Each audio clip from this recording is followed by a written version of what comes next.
different rules, and it would impede cross-state business deals. I want to thank you for the opportunity to describe the unique role and the significant impact that angel investors have in our economy, supporting the innovative startups that create important new jobs in this country. Angel investors enjoy being part of the ecosystem for these companies, along with incubators, accelerators, and other private partners. Angel investors are very, very passionate about helping build great new companies in their own communities.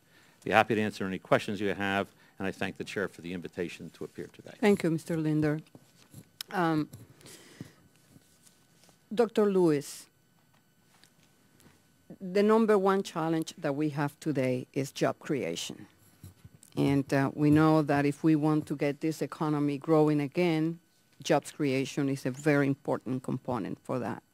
And in preparing myself for this hearing, I was just impressed by the department's, the Commerce Department report that found that they need between $144 and $216 to create one job. This is in terms of incubators. And compared to infrastructure projects, which cost up close to $6,000 per job, can you discuss how these facilities create jobs so efficiently? I think that in part, as we know, is small businesses tend to grow a little bit faster than larger businesses. This is partly just a relative game in terms of if you have 2 employees, you add 2, then they have 100% growth. But in aggregate jobs, they actually do add quite a few jobs to the economy as a whole. The efficiency is because I believe that in the design of best practices that tailor services to individual companies, they really are addressing what the business, academic business literature says are the reasons for business failure. And so SBDCs cover one part of it, and often SBDCs are a large part of incubation programs, and that's where entrepreneurial services are through an SBDC, and they're joint, and it optimizes the SBDC investment as well. I do think that it's the co-location is also very important. Entrepreneurs, I mean, it's sort of like going to college. You don't just learn from your instructors, you learn from your peers. You form study groups. And this is so, for me, I sort of think of the incubation period as being a period of, we talk about graduates. They've learned, they've internalized these lessons, and so when they go out and they hit the stiff market forces in the real world, they're better able to adapt to changing economic environments due to the lessons that they've learned while they were in the incubation program. This also explains their high survival rate.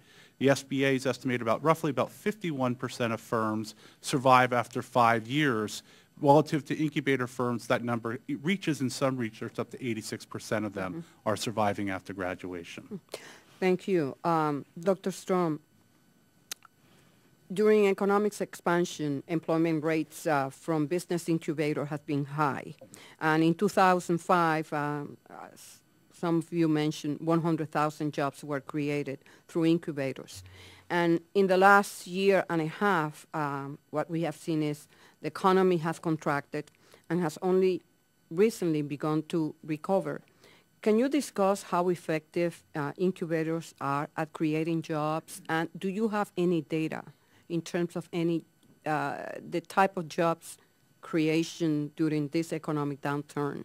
Yeah, certainly, all excellent questions, and I'll try to summarize and address all the points.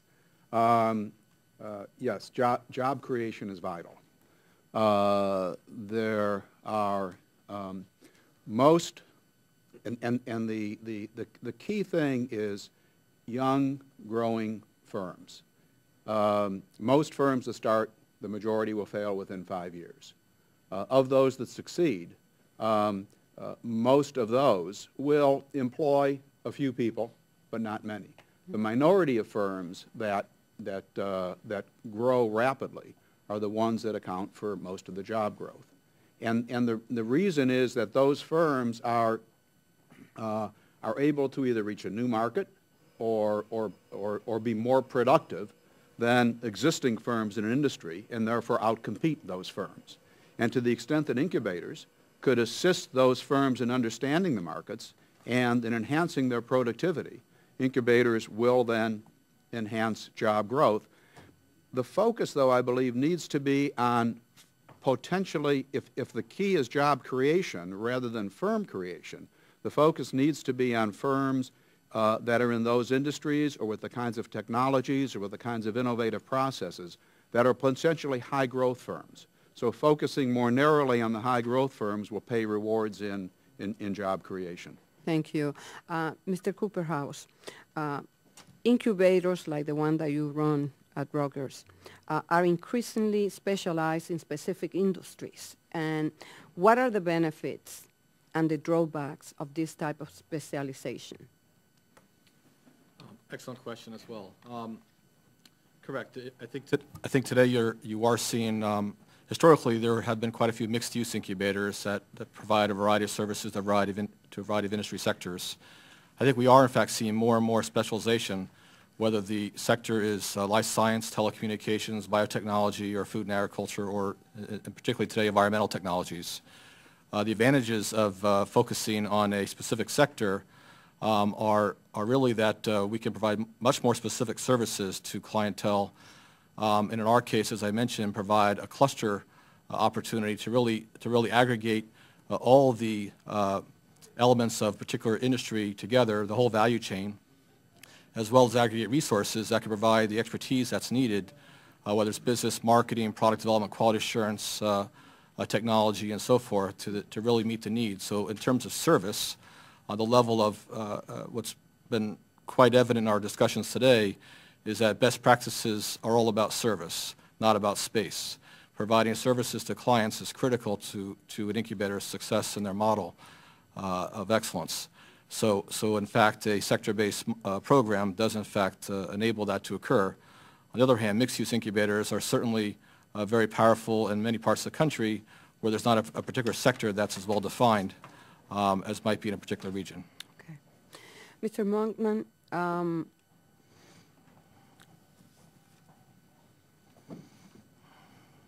you mentioned that SBA doesn't have a specific incubator program, or I don't recall, but I think that you were the one who mentioned it.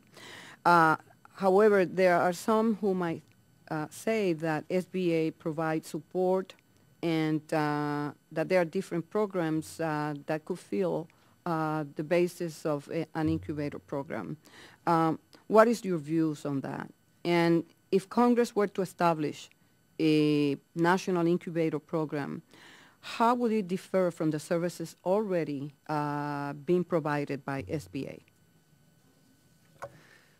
I think that's a very good question and one that's worth exploring in detail. SBA does have some interesting small business development support that's offered through such programs as SCORE and the Small Business Development Centers. That network, the SBDC network, is extensive, and I believe that it extends into over 1,000 or maybe even 1,100 points of presence around the country. The difference between what business incubation is about, perhaps, and what SBDCs are about, is SBDCs provide episodic support in a very equal way to people that come choosing to avail the services. It can be a very light type of intervention. It can be more comprehensive than that. But SBDCs are measured in terms of their effectiveness on how much outreach they've accomplished, how many people served. Business incubation is a longer programmed approach. It's something that extends over a period of 2, and in some industries, maybe 7 years, where an incubator manager is packaging technical assistance and networking assistance as it's required by the clients that's being served. I think that there's still a very important role for SCORE programs and SBDCs, and indeed many incubators are making use of them today, but I think we need to look at incubators to provide more concentrated, comprehensive, tailored support, and it's packaged. Mm-hmm. That's where I would say the distinction's at. Thank you. Mr. Gray?